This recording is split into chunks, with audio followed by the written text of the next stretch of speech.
Very interesting opportunity today. I want to thank so I'm going to call to order the meeting of the ad hoc committee of the trustees on strategic planning, and welcome the folks from Huron who are going to give us kind of an overview of their view of the world in which we're planning and some of the big issues that we have to deal with and the process. So I think this will be a very helpful discussion. And so with that, I'm going to turn it over. Jim Phelan, would you like to do introductions? Trustee Irwin, we'll have to take roll call. Oh, that detail, of course. Please do. Thank you. Trustee Donnelly. Here. Trustee Irwin. Here. Trustee Gardner. Here. Trustee Riley. Here. We do have a quorum. We're missing Trustee Kane, Trustee Ames, and Trustee Cates, but we're all set to go. Okay. Jim Phelan, would you like to sort of kick this off? Sure, and very, very briefly, and then I'll have invite Peter to introduce his colleagues. You're all aware, of course, that we went through a healthy but expedited solicitation process to identify a strategic planning consultant. Huron rose to the top on that pretty quickly and had several very good and honest and open conversations about what we were looking for, what Huron's experience was, and that brought us together. And we feel very good about the engagement so far. We've had a number of important conversations already, including with our President's Council last week. And this is the board committee's opportunity to engage with Huron. So with that, Peter, I'll turn it to you. Thank you very much, Jim. And Jim, appreciate the introduction. I'm very happy to be with you here this afternoon. I know that we have a relatively short period of time with you today, and we did want to share with you some of our perspective on relevant higher education market trends. So we'll try to move through this in a relatively expeditious manner, but invite you to ask questions about any of the information that we share along the way. So we do have a few slides that we can use just to orient our discussion. And what we can do first is just briefly introduce ourselves, then we can talk a little bit about some of those market trends, and then we can spend perhaps a little bit of time just talking about what we're hoping to do with the strategic planning process writ large, and certainly very interested in any thoughts that you might care to share with us about the kinds of outcomes that you're seeking from that process. So just to start with introductions, a couple of our colleagues are unable to be here today. So Adam Fennell is not with us, and Kathy Dove unfortunately had a last-minute dental matter that she had to take care of. So you've got myself, Brenna, and Kate with you today. My name again is Peter Stokes. I'm a managing director in Huron's higher education practice, where I focus on strategic planning, innovation, and growth strategy. I've been with the firm for 7 years, and prior to joining Huron, I was at Northeastern University in Boston, which is where I'm based, and worked in the president's office as vice president for global strategy. Before that, I ran a higher education research firm called EduVentures for 13 years. That firm is now owned by ACT, the testing company, and I began my career as an academic. I taught at Tufts University before I came over to the consulting side. Brenna, would you like to introduce yourself? Yes. Hello, everyone. My name is Brenna Casey. I am a manager based in Chicago. I have been with Huron for 9 years. I've worked on about 30 engagements with large public systems, small private colleges. And halfway through those 9 years at Huron, I actually went across the pond to get my MBA at the University of Cambridge. And there I did a capstone project that combined education access and opportunity type issues with entrepreneurship. And that has now turned into an offering that we have at Huron called the Huron Social Alliance, a social impact sort of venture within our firm. During my 9 years, most of my projects have focused on strategic planning and growth strategy type work. Over the past year, I supported the University of Maryland system with a strategic planning engagement. and have also, for the past year, worked with a small institution in the Northeast that is grappling with several accreditation issues. So excited to be on this journey with the University of Maine system and with you all. Kate, would you like to introduce yourself? Would. Thank you, Brenna. My name is Kate Gerbode Grant. I joined Huron in November as a senior associate. Prior to joining, I worked at College Board in their higher education services division, where I led a lot of strategy and partnerships in a number of states, including Maine. Much of my background is really deeply in enrollment, where I worked at Loyola University, New Orleans, and Newberry College in the Boston area, where I engaged in strategic planning and accreditation processes at both. Right now, I live in the Boston area, but my roots are actually in Maine. I grew up in Lucerne and have a number of connections to the Maine system, including a number of family in my alumni. And as a fun fact, in doing some research for this project, I was reminded that I'm actually a descendant of Abner Coburn, who founded Coburn Hall and was a former board of trustee and Maine governor. So I've got a handful of connections, so I'm really delighted to be a part of this project. Terrific. All right. Well, thank you both.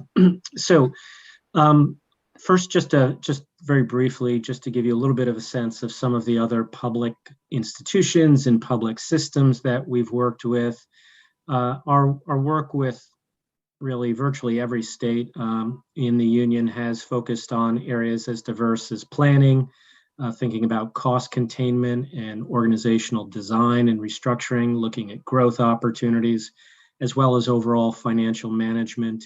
And in some cases, such as in the case of the University of South Florida, Wisconsin, and elsewhere, looking at consolidations of state institutions around single accreditations.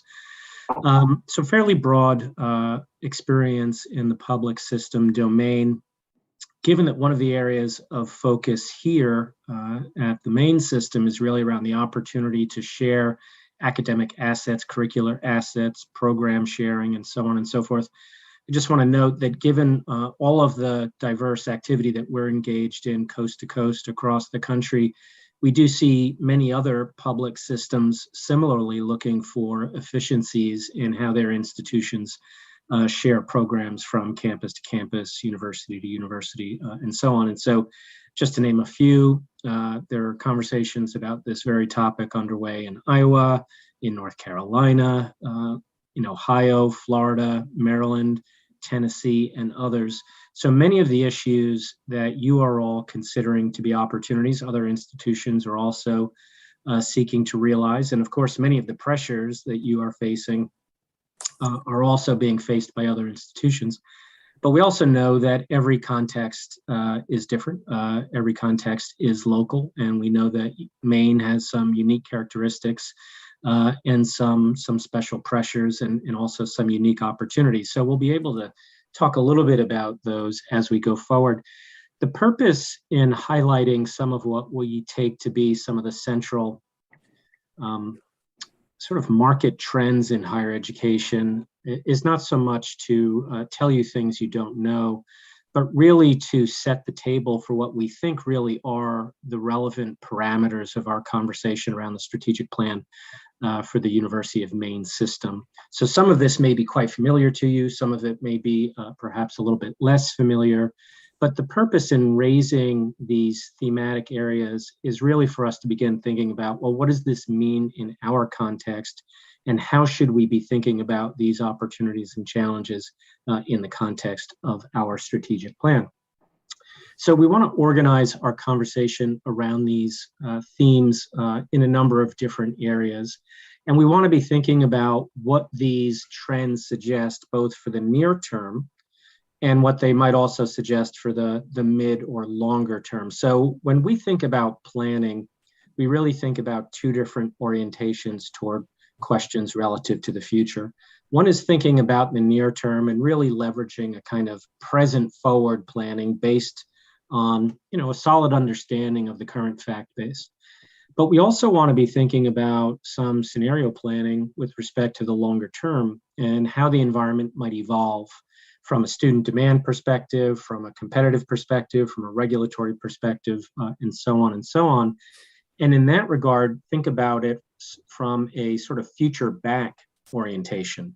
So we want to look very closely at the current state. We want to use the predictive value of that information as much as we can to inform how we think about opportunities in the near term. But we also want to engage in some speculation about the longer term and consider what some of those future scenarios might look like and what it would take for the system to be successful in that future context. So with those two different time horizons in mind, we'll talk a little bit about themes related to access and affordability, enrollment trends, academic innovation, current state of research funding, and we'll also talk a little bit about some current trends in the workforce and the labor market. In addition to those areas, there are also some system-specific trends that we find ourselves in dialogue with states around the country. And so, as I mentioned, the course and program sharing is one of those. There's also a growing focus on understanding the cost to educate. So in other words, what does it cost to deliver a credit hour in unit A, B, or C, or in discipline X, Y, and Z, or in program A, B, and C, and so forth. So really trying to understand not just what does it cost to operate a university or a system, but what does it cost to actually deliver the education. And also, a good deal of focus these days as the negative demography threatens to shrink the available undergraduate market in many states in the relatively near term. There's a growing focus on serving adult learners and non-traditional students, and so we can talk a little bit about that as well.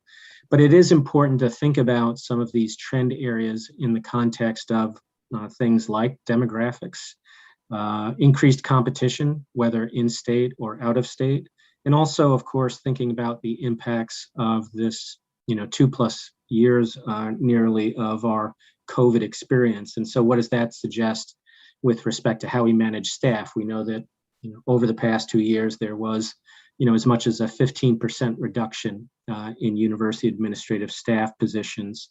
We know that the testing protocols that so many institutions require have added new cost that, of course, had never been previously planned for. We know that work from home is changing the way we interact administratively, academically, and otherwise. And of course, remote instruction is having positive and negative consequences for how students engage with their learning. And of course, similarly, we've seen some significant infusion of capital from the federal government, but we also know that those funds, at least for the time being, are now becoming more limited. And so for many institutions, they've got resources in the bank, but the runway for the distribution of those resources may be relatively short. So we have to think about these trends, in the context of the current moment. So if we turn to just a brief discussion of access and affordability, the obvious point here is simply that there is not equal impact for students of all types. And so one of the things about this COVID era is that it has been, especially hard on lower socioeconomic populations and disproportionately affected students of color and other minority students. And we see this perhaps most dramatically in the declines in community college enrollment nationally. We also know that the debt levels for education are rising, and that's true not just at private institutions, but also at public institutions.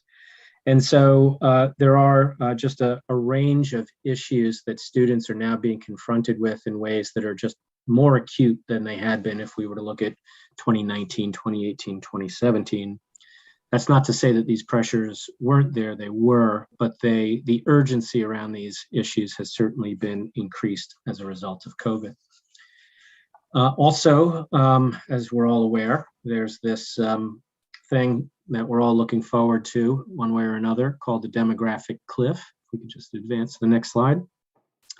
And the thing that I would draw your attention to on this graph here is if we look about the middle of the chart, that top broken blue line, in 2025, 2026, that's when we're going to hit the peak for the graduating high school addressable market for higher education. So while things are not great right now in many regions of the country, we are expecting to see some improvement nationally over the next several years.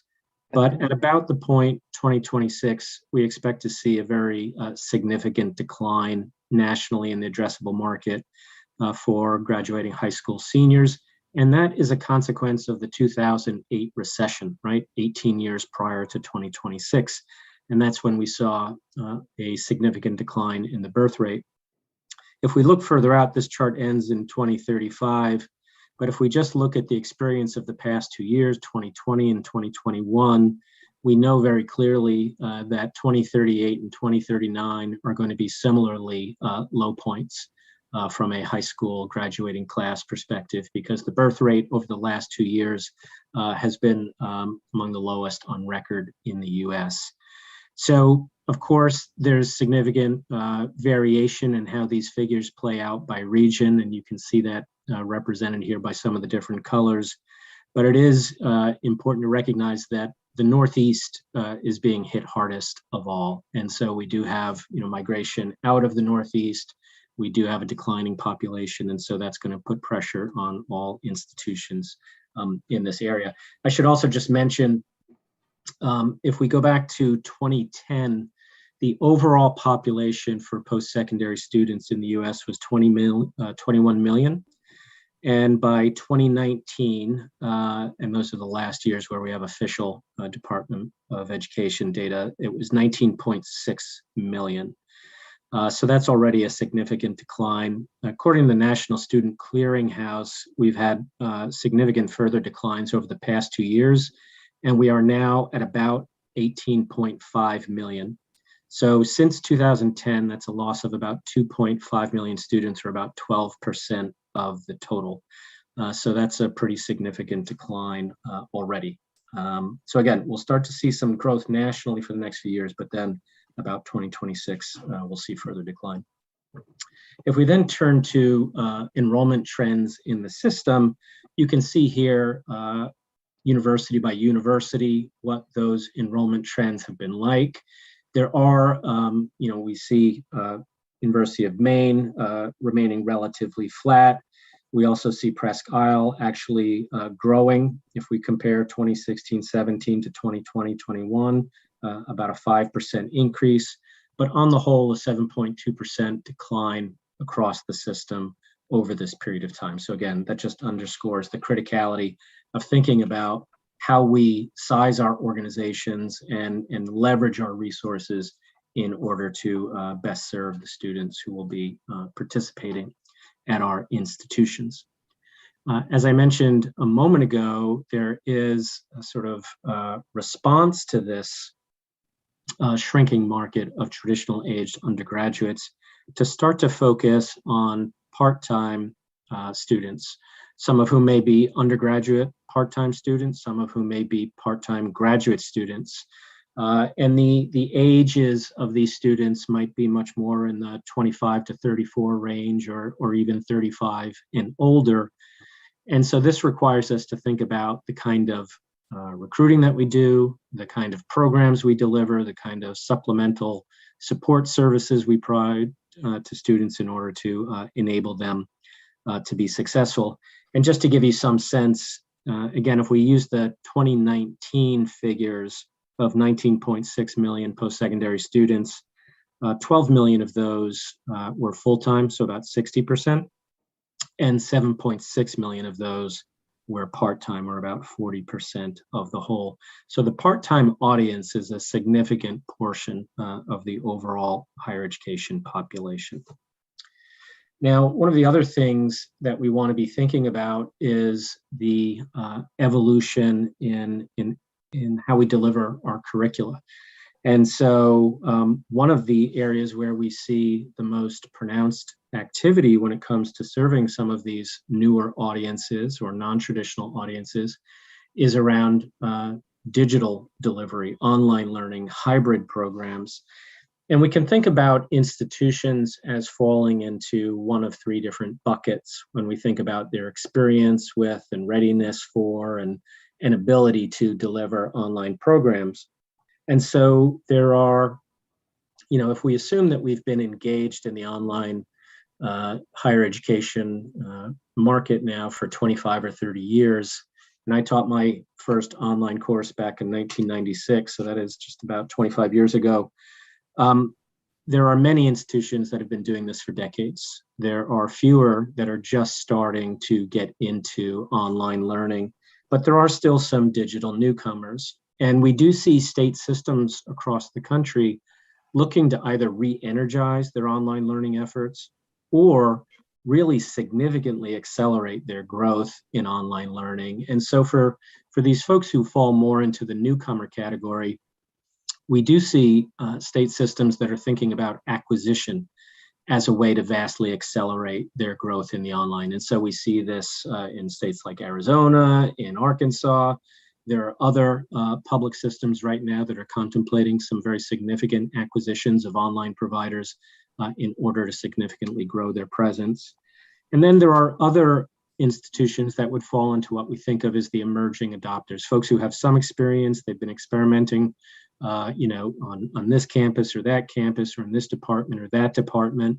And so they have some experience, they have some infrastructure, but now they're looking to more significantly invest and grow in those areas.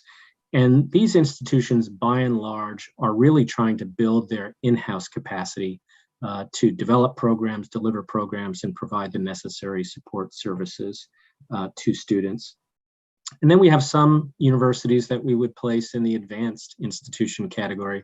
Again, these are the folks who've been doing this for a decade or 2 decades or more and have a significant portion of their faculty who are experienced at delivering programs online. And so some of the leaders in this category, of course, include private institutions like Southern New Hampshire University, Western Governors University, Liberty University, and what the Chronicle of Higher Education has started dubbing as mega universities. So even as we see this significant turn to the non-traditional market and to non-traditional delivery modalities, there is, of course, significant competition in those areas as well. Before I turn to research and the workforce, let me just pause and see if there are any comments or questions on any of the data shared thus far or any of the themes that have been raised and their relevance to the Maine system itself. Yeah, please, Mark. Yeah, Peter, way back, and we don't need to go back to the chart, but back on one of your introductory charts, the point was made that, and we all know this, is that the declining population has been going on for a while. The underserved and disadvantaged parts of our society are not participating to the degree that we would hope and like.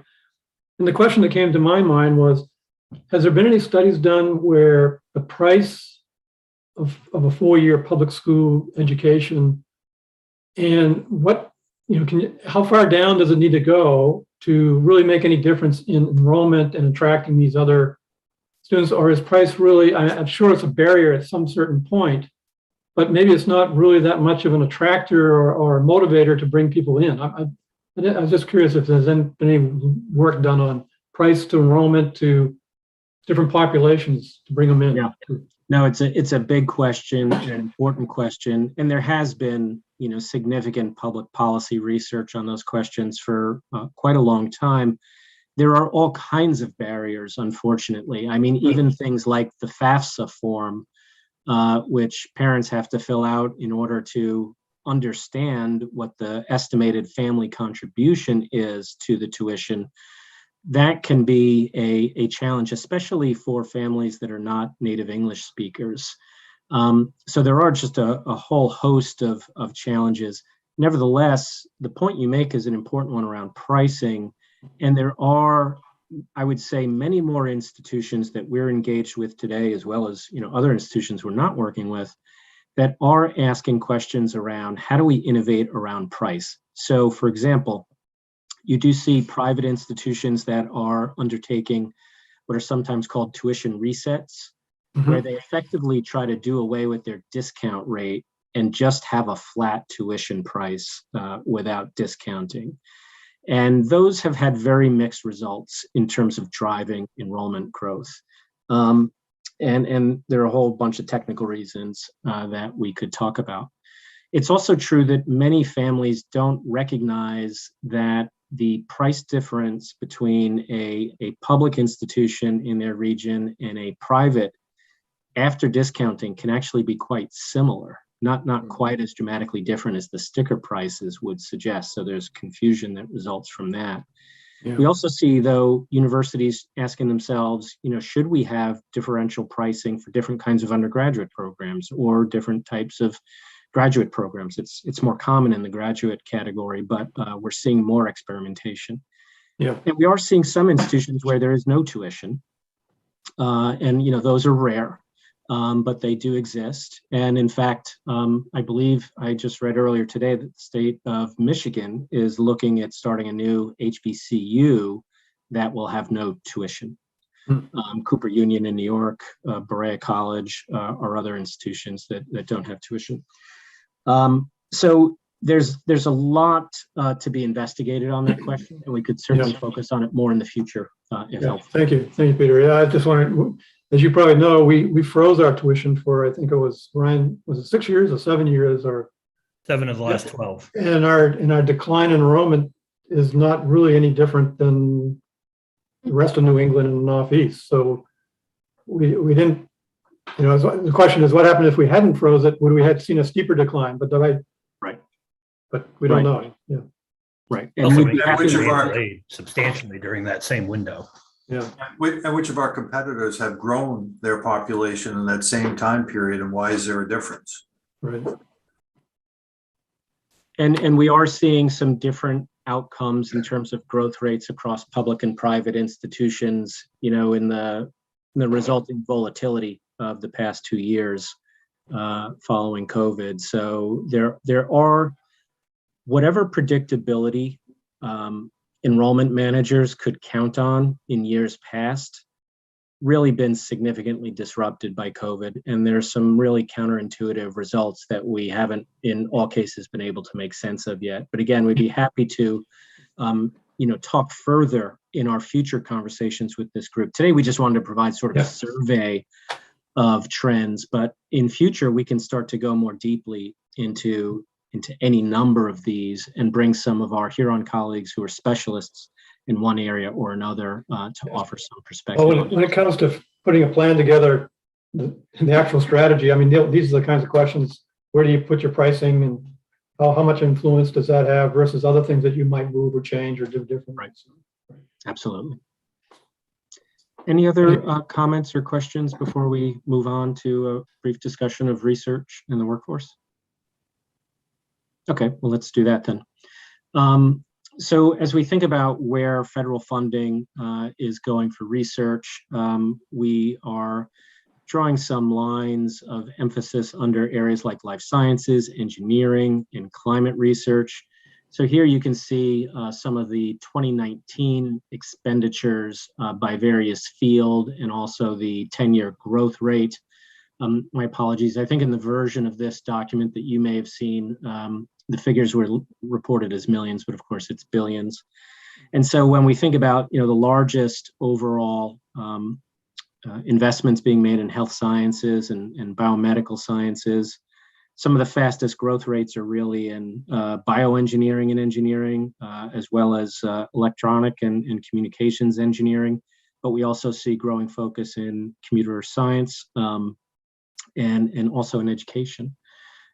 So as we think about the research portfolio within the system, we also want to be thinking about aligning with not just where's the funding today, but where is the funding likely to go? And of course, a significant volume of that funding is going to be federal, but not all of it.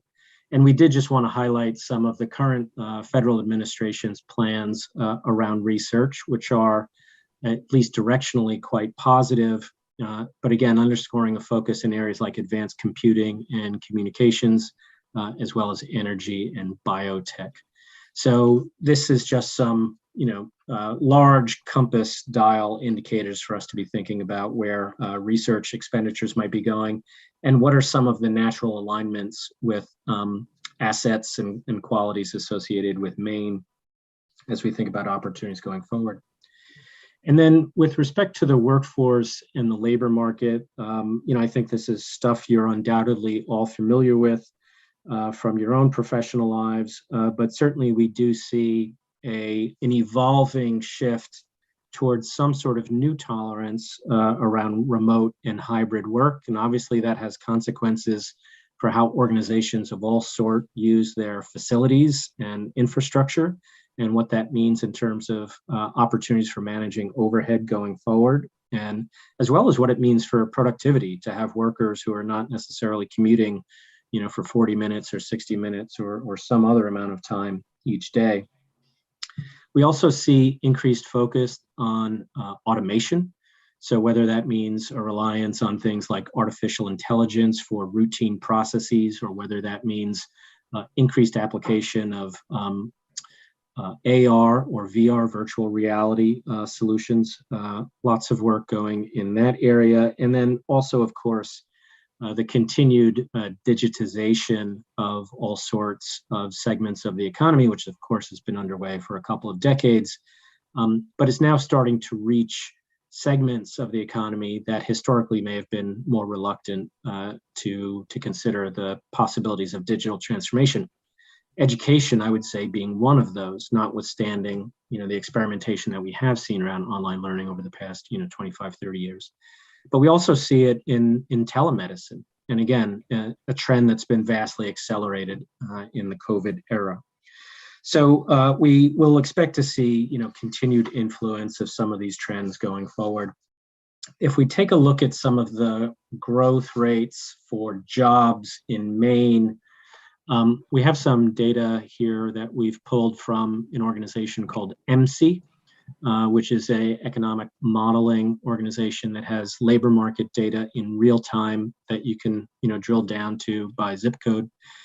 And so here we see some of the fastest growing job categories in the state. Of course, it's very important to understand the base number of jobs in each of these categories. So for example, while we see a 16% growth rate in extraction jobs, we're talking about a difference of about 35 jobs out of 250. So it's not a huge job market. By contrast, if we look at construction, where we're seeing a 10% growth rate, there we're talking about 45,000 jobs. And some of the categories that are not on this growth list, like government and healthcare, we've got over 100,000 jobs in each of those categories.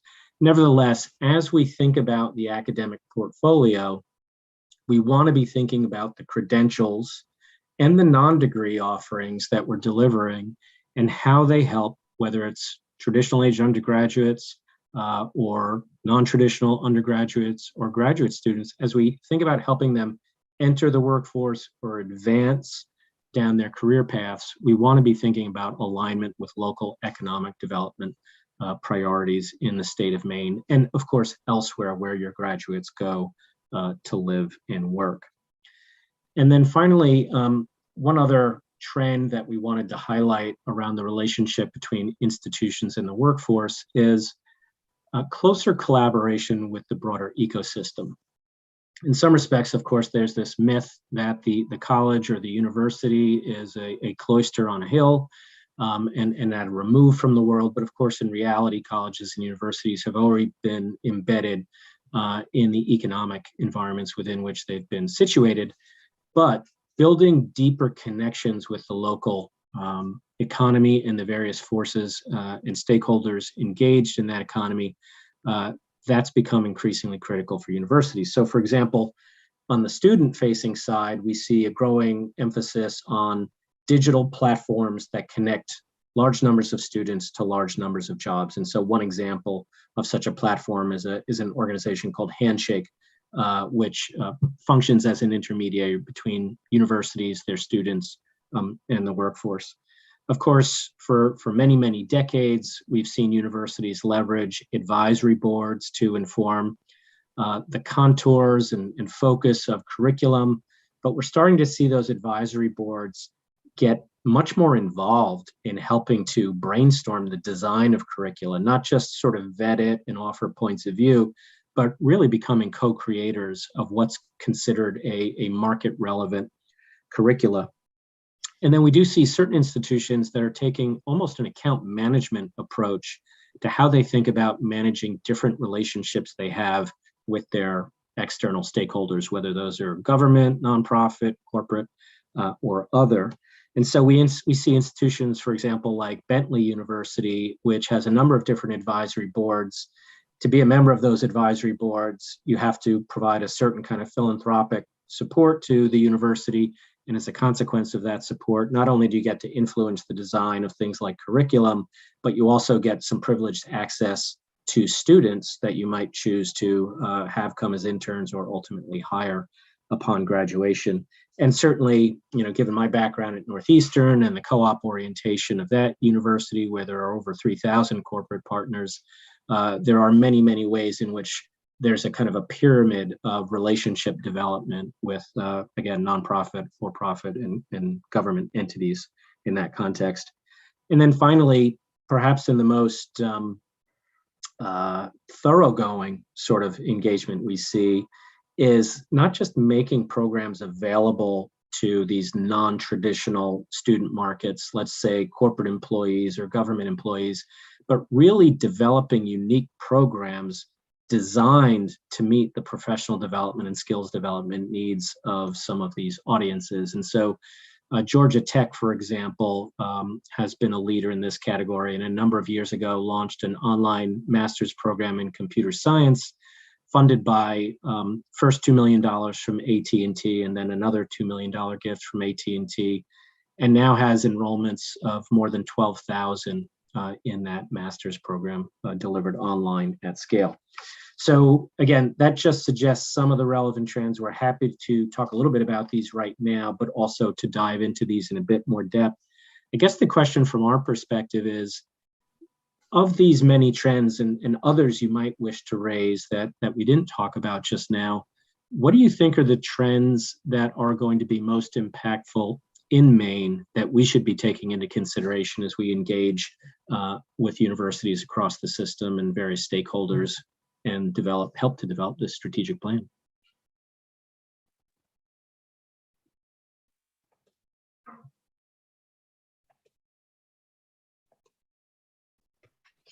I'll jump in with one thing that occurs to me, and it may be hinted at in one of your slides.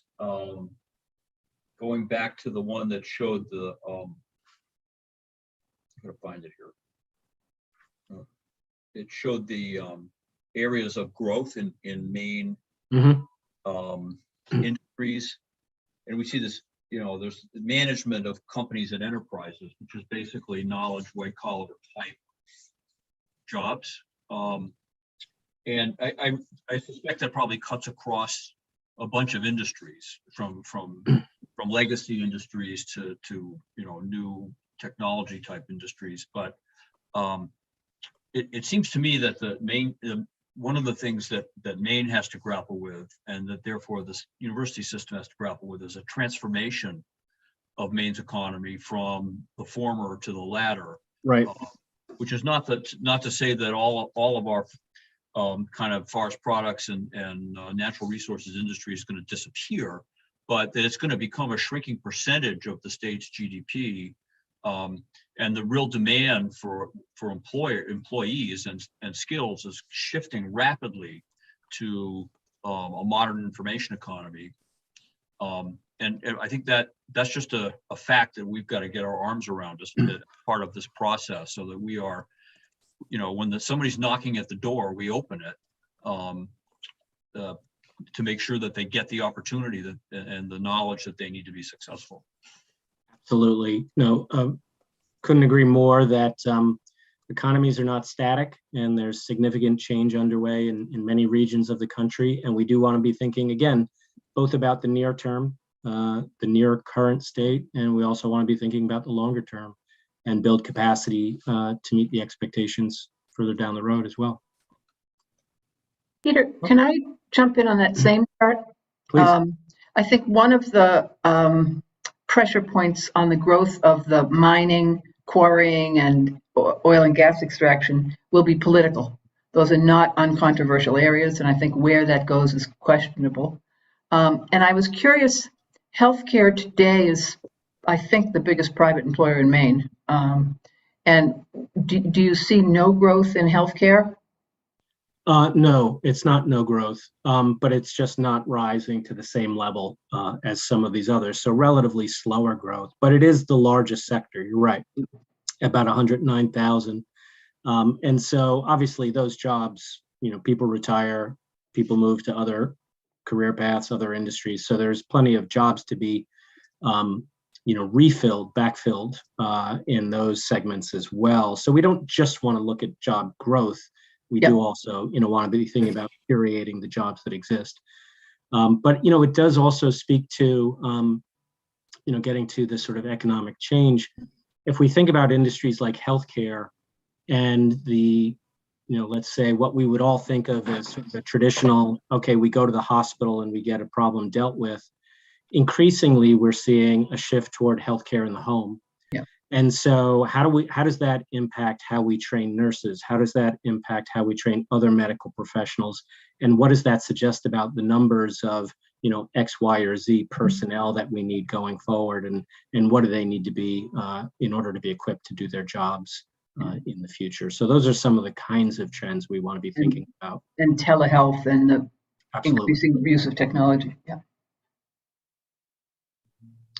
So I know that we need to leave you some time for executive session. And again, we have many other occasions where we can get together and continue this conversation or drill down further. But happy to leave another moment or two, if appropriate, for any other comments or questions. Peter, before we allow you to move on. Yes. if I could, sorry, Roger Cates, I apologize, I was late getting on. And my question for you is, I've seen your company's history and all the many projects you've done. Is there one product for a strategic plan that you've done which we could take a look at, which would give us some kind of an idea of what the final product looks like? If you will, obviously not the conclusions you reach, it's a totally different place, but something will say at the end of this, we should get something that looks kind of like this. Is there? Absolutely. No, we'd be happy to. The caveat, of course, being this plan is your plan. Right. And we see things as, essentially involving a menu of traditional elements. And so we can show you, specific examples. We can draw attention to the various features of those examples. But let's think about that as a menu of options and then arrive at the right menu items that are appropriate for this plan. So, we'd be happy to share with you some examples of work that we've done, but also examples from other institutions we haven't worked with. And then we can consider, okay, well, what do we actually want this to look like?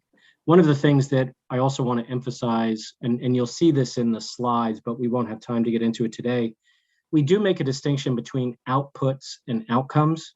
So think of the plan as a tangible output, but we also want to be thinking about how this process can be productive in producing intangible outcomes like cultural alignment, and thinking about motivating folks in a more entrepreneurial fashion to experiment and to take risk and to innovate.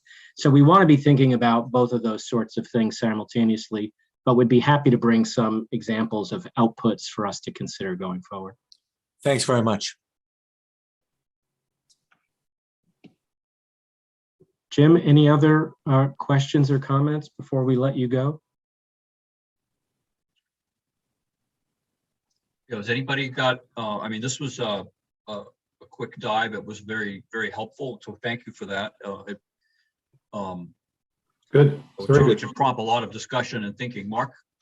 No, I just want to say it's very good information. It's well presented. Yeah, in view of the time, I think we should go ahead and move on to our executive session. And you folks are invited to stay if you can. It's not going to be long, but there are a few matters relating to this that we need to take up in executive session. So I think if I don't hear anybody with anything else for the public meeting, I'm going to go ahead and call for a motion for the board to go into executive session under the provisions of 1 MRSA section 4056A to discuss the evaluation of personnel, the consideration or discussion of appointments, employment and duties, and 1 MRSA Section 405-6C to discuss condition acquisition or disposition of real property or economic development if premature disclosure of information would prejudice the competitive or bargaining position of the University of Maine system. Could I have a motion, please? So moved. Second, Moved and seconded by, I believe, trustees Donnelly and Gardner. Ellen, could you call the roll? Certainly. Trustee Donnelly, Yes. trustee Ames, Yes. trustee Irwin, Yes. trustee Gardner, yes. trustee Cates, Yes. trustee Riley. Yes. The motion is carried. So we'll join the room